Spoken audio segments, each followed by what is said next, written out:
आज हम लोग हिंदी क्षितिज पुस्तक के अंतर्गत काव्य खंड में पाठ 17 बच्चे काम पर जा रहे हैं पढ़ेंगे, जिसके कवि राजेश जोशी जी हैं। प्रस्तुत कविता में बच्चों से बचपन छीन लिए जाने की पीड़ा व्यक्त हुई है। कवि ने उस सामाजिक आर्थिक विडंबना की ओर इशारा किया है जिसमें कुछ बच्चे खेल, शिक्षा और जीवन की उमंग से वंचित हैं। इस कविता के माध्यम से कवि ने समाज में व्याप्त बाल मजदूरी प्रथा को रोकना तथा बच्चों की इस दयनीय दशा के प्रति समाज का ध्यान आकर्षित कराते हुए उनमें संवेदना उत्पन्न करने का प्रयास किया है। तो आइए स्टार्ट करते हैं कविता बच्चे काम पर जा रहे हैं। कविता की पंक्तियां हैं।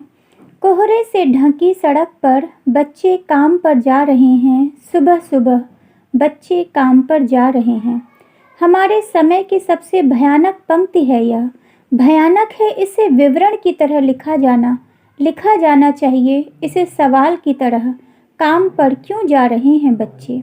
देखिए, कविता के स्टार्टिंग की 2 लाइन्स हैं। कोहरे से ढकी सड़क पर बच्चे काम पर जा रहे हैं, सुबह सुबह।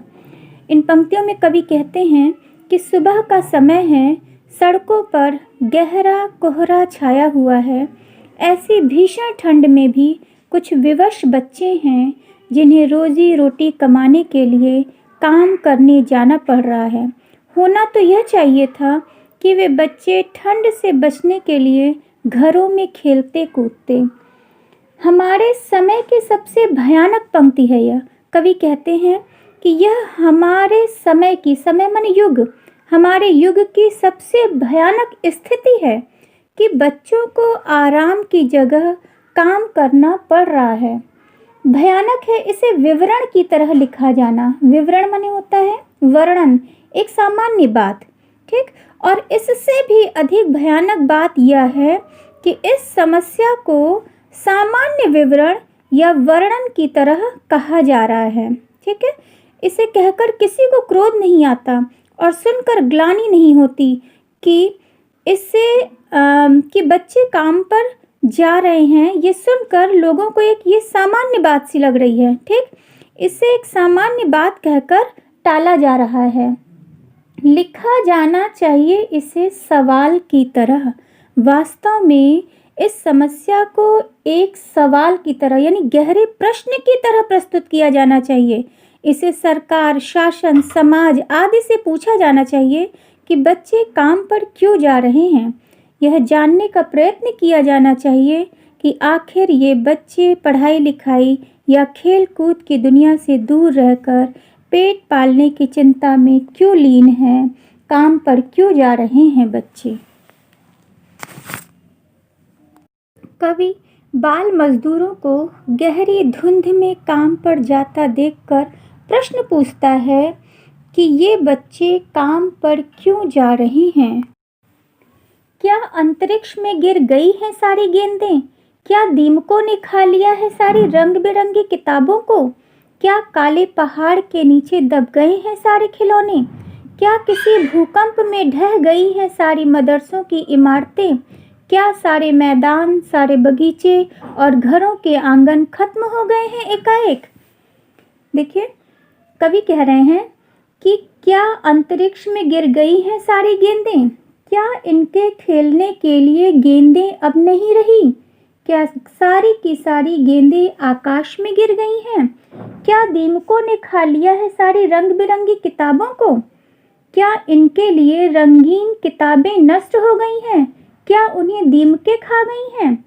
क्या काले पहाड़ के नीचे दब गए हैं सारे खिलौने? क्या इनके लिए खिलौने समाप्त हो गए हैं? वे किस काले पहाड़ के नीचे दबकर नष्ट हो गए हैं? क्या किसी भूकंप में ढह गई हैं सारी मदरसों की इमारतें? क्या इनके लिए विद्यालय नहीं रहे? मदरसे मतलब विद्यालय। क्या विद्यालय किसी भूचाल की चपेट में आकर नष्ट हो गए हैं? क्या सारे मैदान, सारे बगीचे और घरों के आंगन खत्म हो गए एकाएक? इनके खेलने के लिए खुले मैदान होने चाहिए, बाग बगीचे होने चाहिए और घरों के खुले आंगन होने चाहिए। ये सब के सब कहाँ नष्ट हो गए हैं। आगे की पंक्तियां देखिए। तो फिर बचा ही क्या है इस दुनिया में। कवि कहते हैं, अगर इस संसार में बच्चों के खेलने के लिए गेंदें, रंगीन पुस्तकें, खिलौने, विद्यालय, मैदान, बगीचे और आंगन न रहे तो फिर इस संसार का लाभ ही क्या है। इस दुनिया में फिर बचा ही क्या है। ऐसी दुनिया बेकार है जिसमें बचपन को खेलने का अवसर न मिले। कितना भयानक होता अगर ऐसा होता। यदि सचमुच ऐसा हो गया होता तो वह कितना भयंकर अनुभव होता। ठीक है, भयानक है, लेकिन इससे भी ज़्यादा यह कि है सारी चीज़ें हस्ब मामूल। पर उससे भी अधिक भयानक बात यह है कि सब कुछ पहले जैसा ही है। हस्ब मामूल मतलब यथावत है, जैसे पहले था वैसे आज भी है, कि सब कुछ पहले जैसा ही है, कुछ भी नष्ट नहीं हुआ। ये सारी चीज़ें संसार में उपलब्ध हैं, फिर भी देश के बच्चे इनसे वंचित हैं। ये उससे भी अधिक भयानक बात है। बच्चे खेलने कूदने और पढ़ने लिखने के बजाय काम धंधा करने के लिए विवश हैं। पर दुनिया की हजारों सड़कों से गुजरते हुए बच्चे, बहुत छोटे छोटे बच्चे काम पर जा रहे हैं। दुनिया की हजारों सड़कों पर नन्हे नन्हे बच्चे काम काज करने के लिए जा रहे हैं। बाल मजदूरी धड़ल्ले से हो रही है। यह सचमुच में चिंता की बात है।